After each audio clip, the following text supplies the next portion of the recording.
ದುಡಿಯೋ ಕೈ ಕಂಬಿ ಹಿಡಿದಿದೆ. ವಿಧಿ ತನ್ನ ಲೈಫ್ಗೆ ಅದು ಯಾವಾಗಲೂ ಪಿಂಡ ಇಟ್ಬಿಟ್ಟಿದೆ. ಮದುವೆ ಅಂತೂ ಈ ಜನ್ಮದಲ್ಲಿ ಸಾಧ್ಯವಾಗದ ಮಾತು. ಆದರೆ ಜೀವವೊಂದು ಉಳಿಸ್ಬಿಟ್ಟಿದ್ದಾನೆ ಭಗವಂತ. ಬದುಕಬೇಕಲ್ಲ, ಅದಕ್ಕೆ ನಾನಾ ಕಸರತ್ತು. ಹೋರಾಡೋ ಮನಸ್ಸಿದ್ರೂ ವಯಸ್ಸು ಕೈ ಮೀರಿ ಹೋಗಿದೆ. ದುರದೃಷ್ಟವೆಂದರೆ ಇದೆ ಅಲ್ವೇ?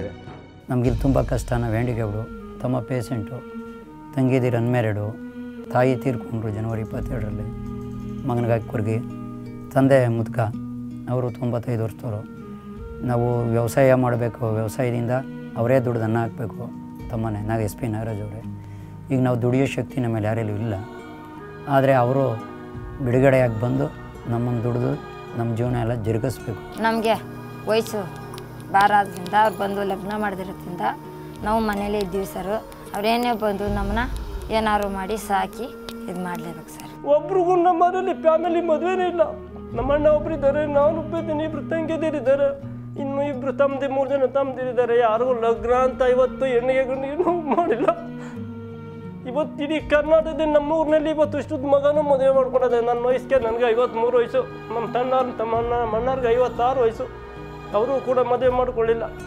ಇಡೀ ಈ ನಾನು ಬಂದು ಜೈಲಲ್ಲಿ ಕುಂತ್ಕೊಳ್ಳಾಗಿ ನನ್ನ ತಂಗಿದಿರು ಯಾರೇ ಬಂದ್ರು ನಾನು ಮದುವೆ ಆಗಲ್ಲ, ನಮ್ಮಣ್ಣ ಜೈಲಿಂದ ಬರುವಂತ ಅಂತಾರೆ.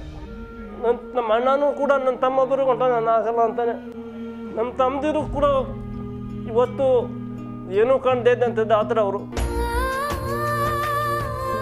ಇವರೇನೋ ತಮ್ಮ ಕಷ್ಟ ಹೇಳ್ಕೊಂಡ್ರು. ಆದ್ರೆ ಇದೇ ನಾಗರಾಜನ ಕೊನೆಯ ತಮ್ಮನ ಪರಿಸ್ಥಿತಿ ಹೇಗಿದೆ ಎಂದು ನೀವೇ ನೋಡಿ.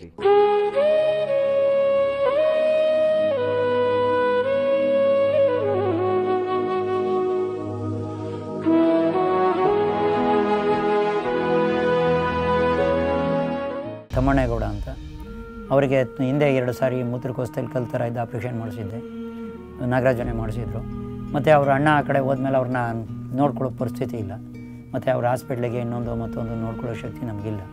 ಅದರಿಂದ ಅವರಿಗೆ ನರಗಳೆಲ್ಲ ವೀಕ್ ಆಗಿ ಒಂಥರ ಸೌಕರ್ಯಗಳು ಕಡಿಮೆ ಆಗಿ ಊಟ ಮತ್ತೊಂದು ವ್ಯವಸ್ಥೆ, ಮೆಡಿಸಿನ್ನು, ಟ್ರೀಟ್ಮೆಂಟ್ಗಳು ಕೊಡಿಸೋ ಒಂದು ಅನುಕೂಲತೆ ಇಲ್ಲದೆ ಅವರು ತುಂಬ ನಾಗರಾಜು ಅಣ್ಣ ನೋಡ್ಕೊಳ್ಳೋಕೆ ಇಲ್ಲಿ ಇಲ್ಲದೇ ಇರೋದ್ರಿಂದ ಅವ್ರಿಗಿಂತ ತೊಂದರೆ ಒದಗಿ ಪೇಷೆಂಟು ತೀರಾ ಸೀರಿಯಸ್ ಪೇಷೆಂಟಾಗಿ ಹಾಸಿಗೆ ಹಿಡಿದ್ರು. ಈಗ ನನ್ನ ತಮ್ಮ ಇವಾಗ ಸಂಜೆ ಸುದ್ದಿ ಬರ್ತದೆ ಆ ಮಾಡ್ತೇನೆ.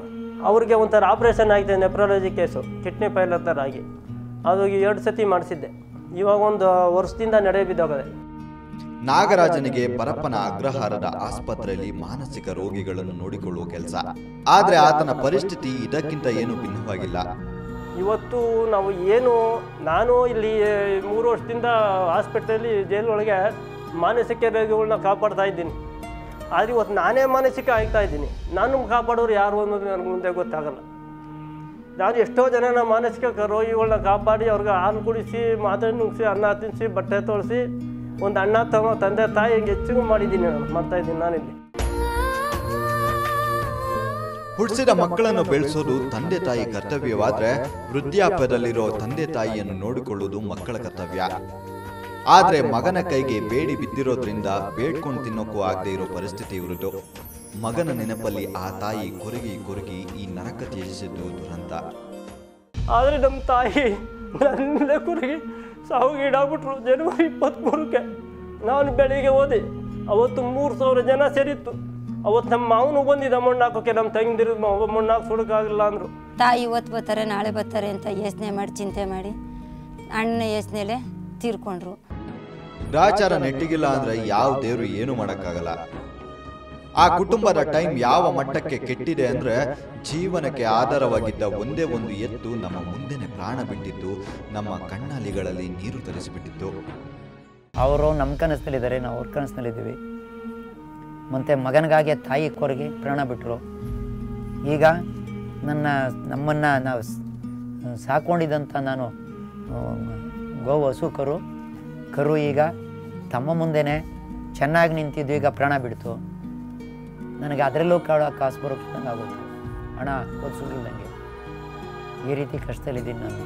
ಅವನೇ ಗತಿ, ಅವನೇ ಮತಿ.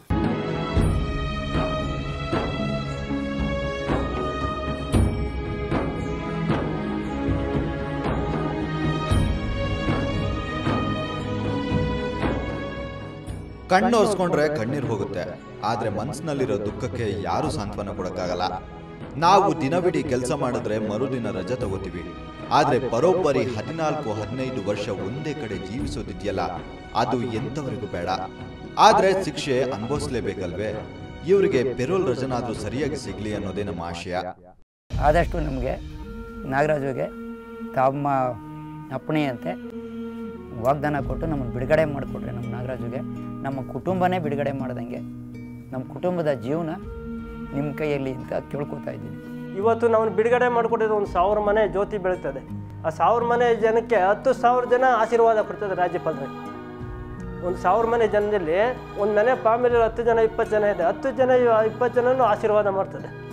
ಏನೋ ನಮ್ಮ ಮನೆ ಬೆಳೆಸಿದ್ರು, ನಮ್ಮ ಸಂಬಂಧ ಎಲ್ಲೋ ಸಂಬಂಧ ಅಂತ ಯೋಚಿಸ್ತದೆ. ಆದರೆ ಇವತ್ತು ಇದು ಗಣತ ರಾಜ್ಯಪಾಲರಂಥವರು ಕಾನೂನು ಪಾಲನೆ ಮಾಡ್ತೀನಿ ಅಂದರು.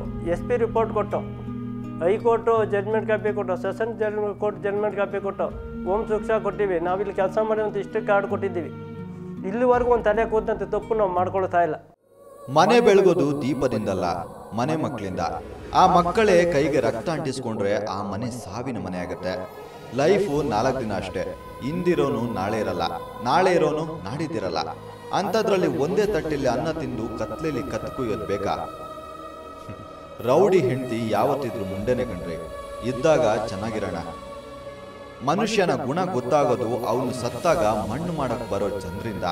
ಬದುಕು ಎಲ್ಲರೂ ಸಾಯ್ತಾರೆ, ಆದ್ರೆ ಸತ್ತು ಮತ್ತೆ ಬದುಕ್ತಾರಲ್ಲ, ಅದೇ ಸಾಧನೆ.